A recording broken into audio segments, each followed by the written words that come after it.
Hey there, it's Joe, son of Disruptive. How are you? I am very well. Time to talk about and review the latest album from Katatonia, Sky Void of Stars. Comes out on Napalm Records on January 20th. And this album finds the band sitting in the perfect place from my own perspective. Now, you may have to take this review with a little grain of salt because I'm a fanboy. Last 2 years, my religion has kind of become Katatonia, so it's hard for me to be unbiased when I go into it. However, I try to separate that and to listen to it critically. And what I hear on this album is absolute sophistication and absolute balance. The balance is between your light and your shade, although it's mainly shade and very melancholic, if I could say that word. There's also signs of hope and signs of acceptance within the songs and the songwriting. It's not just minors, there's majors as well throughout here, and there's some energetic numbers to go along with the very downbeat, depressive numbers here. I think on this album, the songwriting stands above all other albums the band has created. And the band are incredible songwriters. This album was completely written and composed by co-founder and lead vocalist Jonas Rensky. And I think it's time that we kind of notice how good of a songwriter he is. I've always noticed how great of a vocalist he is and how excellent his lyricism is.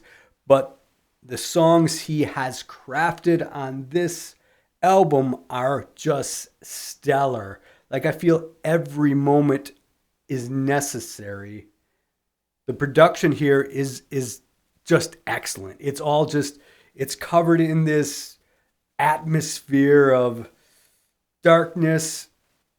It's got a lot of keyboards, and yet each instrument just shines. And there are some brilliant moments and brilliant interplay, especially in a song like Opalin. The interplay there between the drum and the bass is incredible. The bass playing on that song in particular just is just insane. I love it, but insane in a very tasteful manner. Like, there's nothing on here that jumps out like being showy. It's all tasteful, understated, yet with a brilliance and sophistication that very few bands can pull off. On this album, many of the verses go very minimalistic, and it just really accentuates the lyricism. It accentuates Jonas's voice incredibly, and then each and every chorus here explodes into this cacophony of catchiness and sophistication. There's a lot of proggy elements on this album, nowhere nearly as proggy as like The Fall of Hearts. The songs are not as long and as kind of journey-filled as that album goes, but these songs are very tight, and they are able to do a lot with the 4 or 5 minutes the songs are contained within.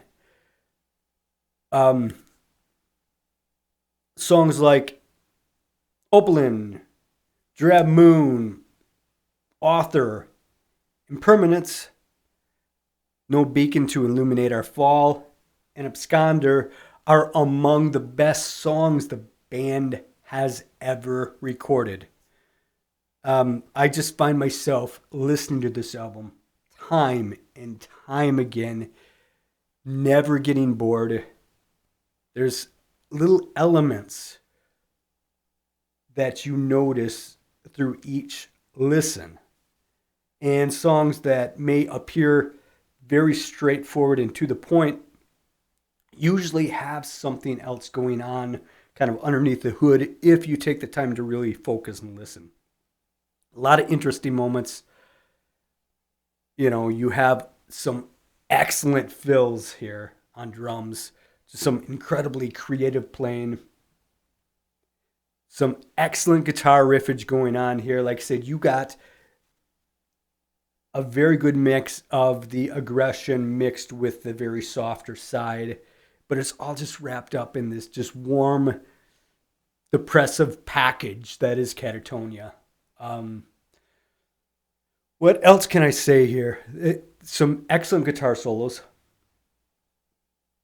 some excellent, everything is excellent. The drumming here, I think I've already spoke about that, but it's just tasteful and on point, and yet it is creative. And the lyrics here, fantastic as you would expect, but this album is one that I cannot stop listening to. I cannot get enough of it, and it takes you on this journey. You know, I think it's like 46 minutes, 48 minutes, maybe somewhere around there, and it goes by so quick. And it's just the balance here is perfection. Every moment is necessary.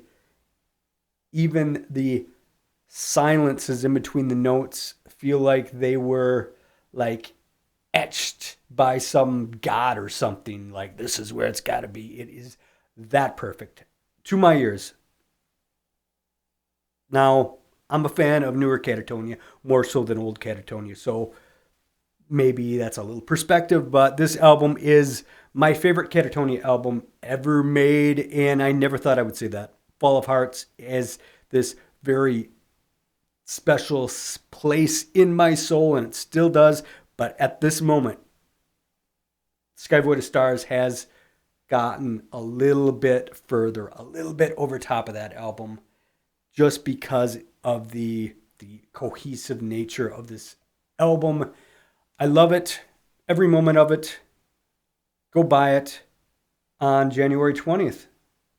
Katatonia, Sky Void of Stars. Again, they prove that they cannot make bad music, even if they tried. So there you are. Thank you very much for watching. See you.